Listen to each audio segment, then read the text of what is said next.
Assalamualaikum warahmatullahi wabarakatuh. Selamat pagi Ibu Hafida Asmi Akmalia, serta selamat datang kepada seluruh teman mahasiswa-mahasiswi kelas PB2B pada pertemuan mata kuliah Biologi Sel hari ini, Kamis 20 Mei 2021. Pada kesempatan kali ini, kami dari kelompok 10 akan membahas mengenai kanker. Baik, sebelum memasuki materi, perkenalkanlah kami, anggota dari kelompok 10, yakni ada partner saya, Ismah Asyukri dengan NIM 20080860027, dan saya sendiri Diva Diaul Aulia dengan NIM 20080086046.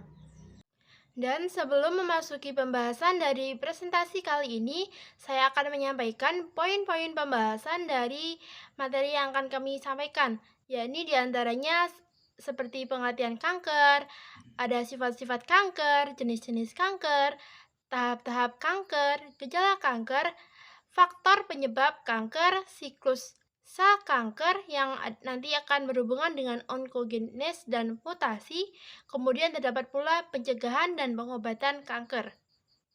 Baik, mengenai pembahasan kanker, di sini kami memiliki Unity of Science yang berhubungan dengan materi tersebut, di mana berhubungan dalam Quran Surah Yunus ayat 57, sebagai berikut. A'udzubillahi minasyaitonirrajim. Bismillahirrahmanirrahim. Ya ayuhan nasu qad ja'atkum mau'idatum mir rabbikum wa shifaa'un lima fis suduri wa hudaw wa rahmatul lil mu'minin. Artinya, wahai manusia, sungguh telah datang kepadamu pelajaran Al-Quran dari Tuhanmu, penyembuh bagi penyakit yang ada dalam dada dan petunjuk serta rahmat bagi orang yang beriman. Dalam Quran Surah Yunus ayat 57 ini telah ditegaskan apabila Allah Maha Bijaksana, Allah memberikan penyakit kepada manusia dan Allah pula yang memberikan kesembuhan kepada manusia sebagaimana firman Allah yang telah saya sampaikan tadi. Kemudian pengertian kanker. Apa itu kanker?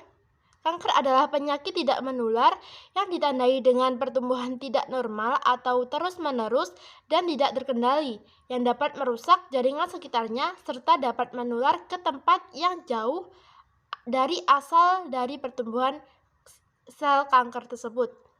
Di mana kanker merupakan penyakit yang ditandai dengan pembelahan sel tidak terkendali dan kemampuan sel-sel tersebut menyerang di jaringan biologis lainnya, baik dengan pertumbuhan langsung dengan jaringan di sekitarnya yang bersebelahan atau disebut juga dengan invasi, serta migrasi sel ke tempat yang lebih jauh atau disebut dengan metastasis.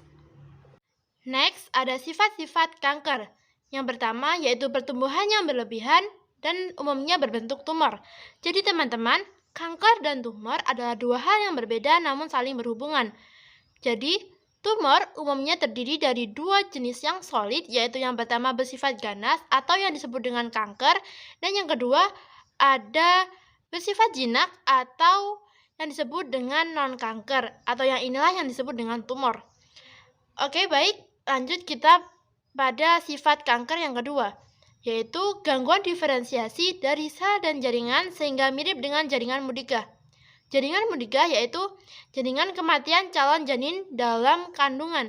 Jadi jaringannya mirip dengan jaringan mudigah tersebut. Kemudian lanjut pada sifat yang ketiga, bersifat invasif, yaitu mampu tumbuh di jaringan sekitarnya. Yang keempat, bersifat metastatis, yaitu menyebar ke tempat lain dan menyebabkan pertumbuhan yang baru. Yang kelima, memiliki hereditas bawaan atau acquired heredity, yaitu turunan sel juga dapat menimbulkan kanker. Lanjut mengenai jenis-jenis kanker. Jenis-jenis kanker berdasarkan sel penyebab awal dan organ yang diserang dibagi menjadi 5, yaitu yang pertama ada karsioma, yang kedua ada limfoma, yang ketiga ada sarkoma, yang keempat glioma, dan yang kelima ada karsinoma in situ. Sebelumnya, pada PowerPoint tersebut telah kami lampirkan gambar dari diagnosis orang yang terkena sarkoma. Jadi karsinoma merupakan Jenis kanker berasal dari sel yang melapisi permukaan tubuh atau permukaan saluran tubuh. Misalnya, jaringan sel kulit, testis, ovarium, kelenjar mucus, sel melanin, payudara, leher rahim, kolon rektum, lambung, dan pankreas. Kemudian, limfoma merupakan jenis kanker yang berasal dari jaringan yang membentuk darah, tidak membentuk massa tumor, namun memenuhi pembuluh darah dan mengganggu fungsi sel darah normal. Kemudian sarkoma adalah jenis kanker akibat kerusakan jaringan penunjang di permukaan tubuh, seperti jaringan ikat, sel-sel otot, dan tulang. Kemudian glioma adalah kanker susunan saraf, misalnya sel-sel glia di susunan saraf pusat. Sedangkan karsinoma in situ adalah istilah sel epitel abnormal yang masih terbatas di daerah tertentu sehingga dianggap lesi prainvasif atau kelainan atau luka yang belum menyebar. Pembahasan selanjutnya yakni mengenai tahapan kanker.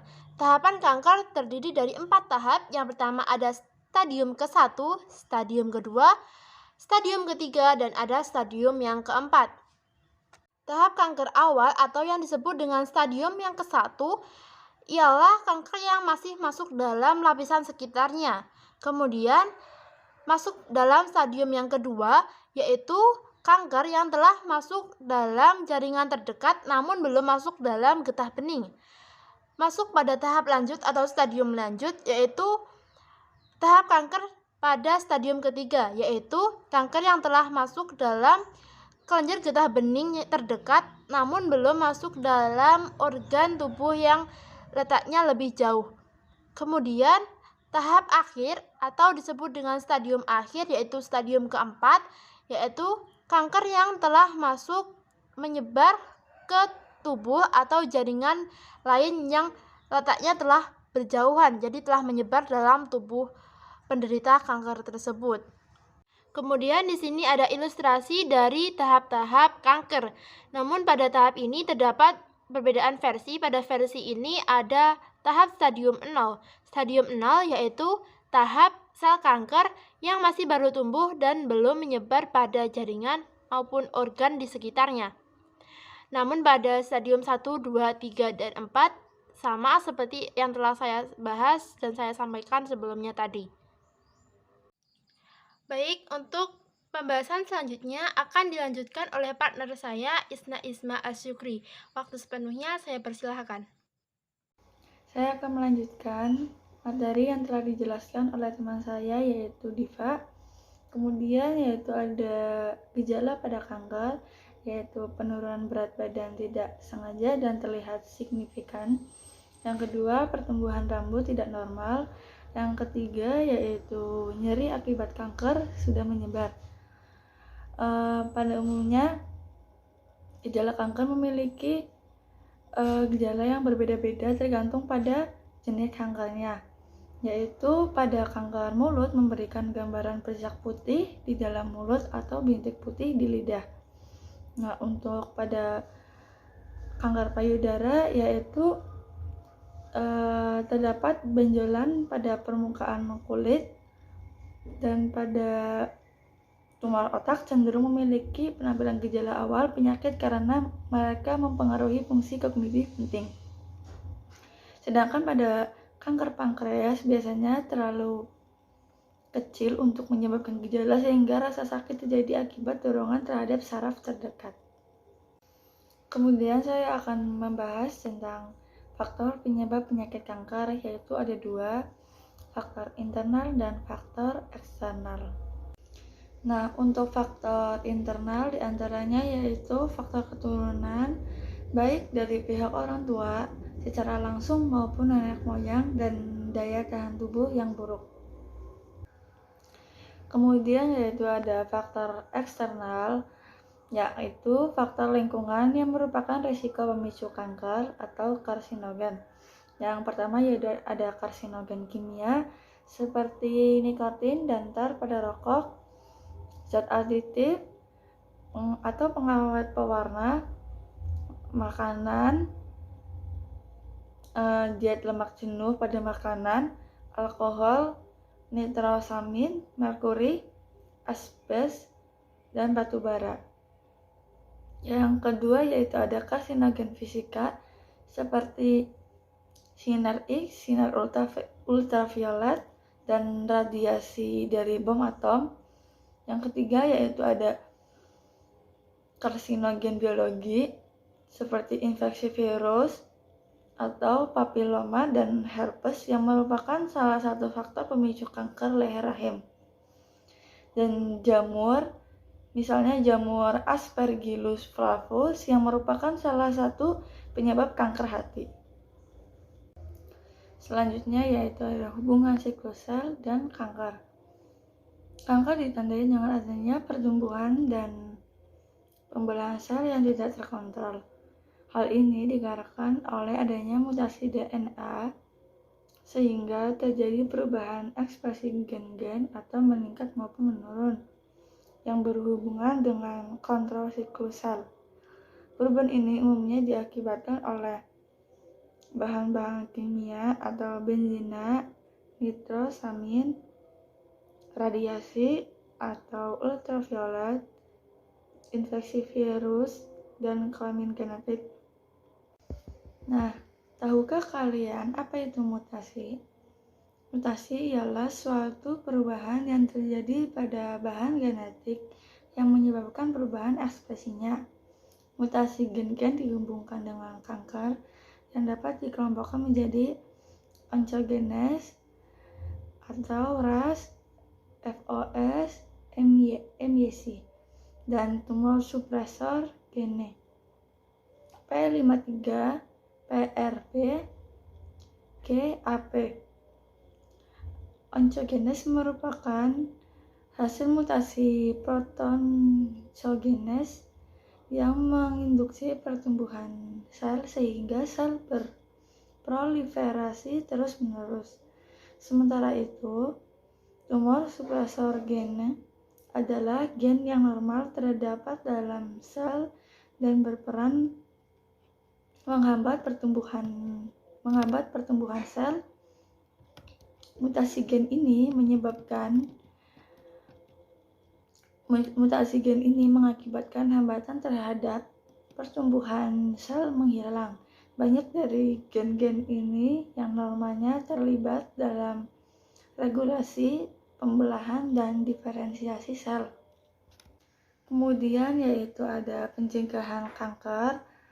Pencegahan kanker dapat dilakukan dengan cara menghindari makanan yang berlemak tinggi, hindari asap rokok atau berhenti merokok, hubungan seksual dengan pasangan yang bukan suami istri, dan terkena sinar matahari yang berlebihan. Kemudian ada pengobatan kanker. Pengobatan kanker dapat dilakukan dengan cara yang pertama yaitu pembedahan atau operasi, yang kedua yaitu penyinaran atau radioterapi, ketiga yaitu obat pembunuh sel kanker atau sitostatika atau kemoterapi, yang keempat peningkatan daya tahan tubuh atau imunoterapi, yang kelima yaitu pengobatan dengan hormon. Yang terakhir yaitu ada kesimpulan, yaitu kanker merupakan pertumbuhan sel yang tidak dapat terkontrol yang diikuti proses invasi ke jaringan sekitar dan penyebarannya atau metastatis ke bagian bawah tubuh yang lain. Sifat utama sel kanker ditandai dengan hilangnya kontrol pertumbuhan dan perkembangan sel kanker tersebut. Faktor penyebab pertumbuhan kanker bersifat internal dan eksternal. Kanker tumbuh dari suatu sel yang mengalami kerusakan DNA. Sel yang mengalami kerusakan itu tetap hidup dan tumbuh pesat tidak terkontrol. Mutasi ialah suatu perubahan yang terjadi pada bahan genetik yang menyebabkan perubahan ekspresinya. Mutasi gen-gen yang berhubungan dengan kanker dapat dikelompokkan menjadi oncogenes, dan tumor supresor gen. Sekian dari kelompok 10, kurang lebihnya mohon maaf. Wassalamualaikum warahmatullahi wabarakatuh.